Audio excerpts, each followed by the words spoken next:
The term Grail has several different definitions. In a historical sense, the Grail, or the Holy Grail, is a cup that is believed to have been used by Jesus Christ at the Last Supper. A pursuit of the Holy Grail was highlighted in one of my favorite 80s movies, Indiana Jones and the Last Crusade, starring Harrison Ford and featuring Sean Connery. In more modern times, the term Grail is used to describe any greatly desired and sought after object or objective. A hole-in-one might be a grail for a golfer, or a pair of ultra-rare Jordans for a sneakerhead.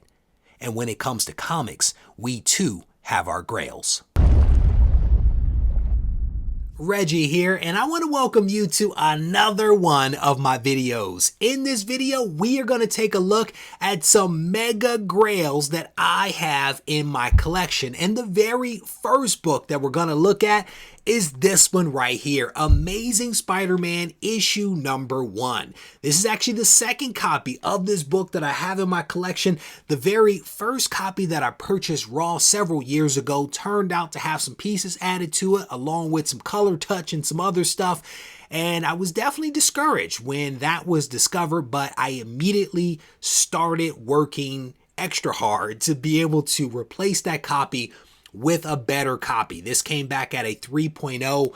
It is not a perfect copy, I will tell you that. There is a piece that is missing in this upper corner.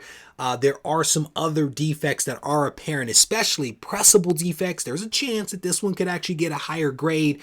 But for now, this is a great book that I'm pleased to have in the collection. And I think a great way to start off this video where I'm showing you some mega grails from my personal collection.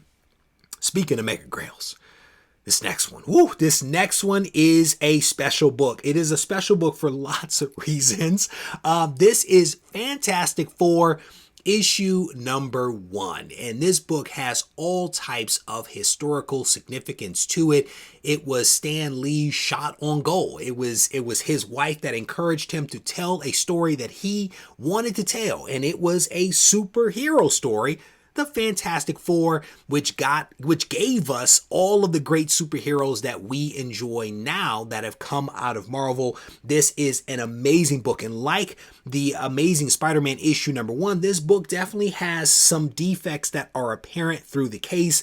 A lot of pressable defects. This book could probably benefit from a clean and certainly from a press, and would probably get a nice bump in grade. And at some point, maybe I will actually pursue that for a lot of these keys. I would love to upgrade a lot of these books, but honestly, there hasn't been an opportunity to do that, but maybe now is the time to actually start looking into this. And I will tell you that every single book that I will be showing you in this video is available on the sponsor of this video's website, and the sponsor is My Slabs. I was on My Slabs earlier today, and like I said, every single book that I am showing in this video is on their website right now, which speaks potentially to the wonderful inventory that they have. And that inventory might be driven by the fact that they have some of the lowest seller fees around, and as a result of that, they get some pretty good books posted to their site. So in addition to graded books, you can actually pick up raw books as well. I would encourage you to check out My Slabs after you finish watching the rest of this video. There is a link down in the description. The next book that I want to show you is this one right here. It is Incredible Hulk issue number 1. I do believe that this book has the lowest census count out of any book that I'm going to show you in this video. This book was a hard one to find. It was difficult for me to track it down. It was also really expensive. Just being completely honest, it was expensive. But thankfully, every single book that I'm showing you has gone up in value, and I'm very thankful for that. But this book, super low census count, just an awesome book. And again, another fantastic piece of history. I do believe that this series was originally canceled after about 6 issues. And I have hope to get all 6, because I think it'll be cool to have those original 6 in the collection. This book, like the others, could benefit from a press and a clean, and maybe even a grade bump as well. Maybe a little bit higher than that 2.0, maybe, because this one actually has a detached cover, so I'm not quite sure how high it could get with that detached cover.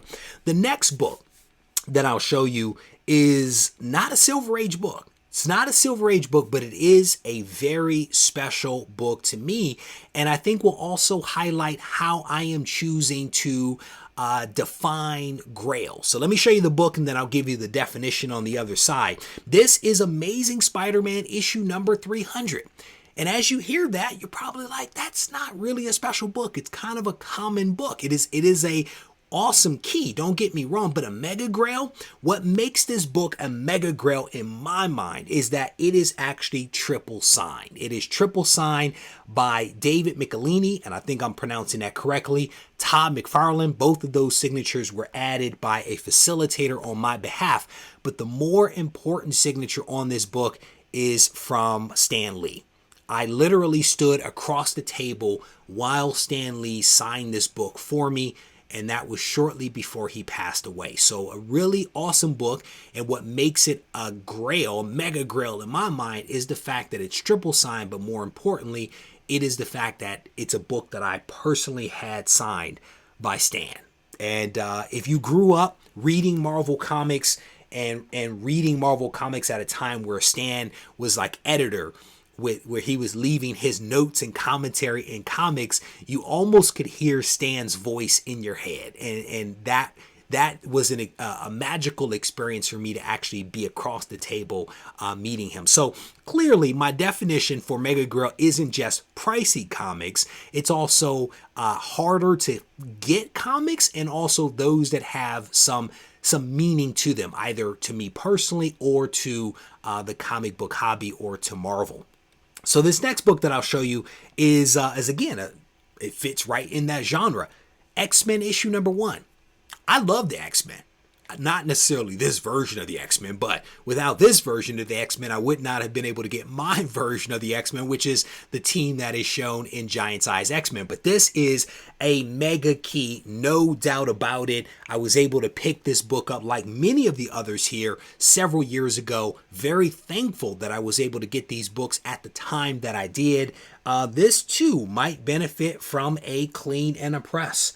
There is definitely a theme here going with this one, but again, a really awesome book. And the very last one that I'm going to show you, because I tried to keep the number of mega keys or mega grails relatively small, the last one is probably not going to surprise anyone.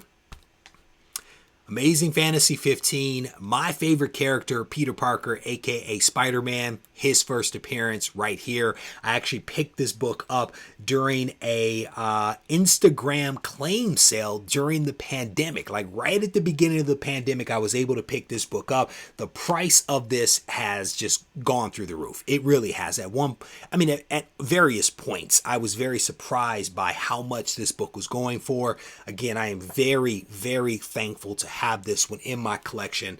I would love a higher grade, but not sure whether that's going to be possible. So there you have it. That is essentially my stack of mega grails that I have in my collection.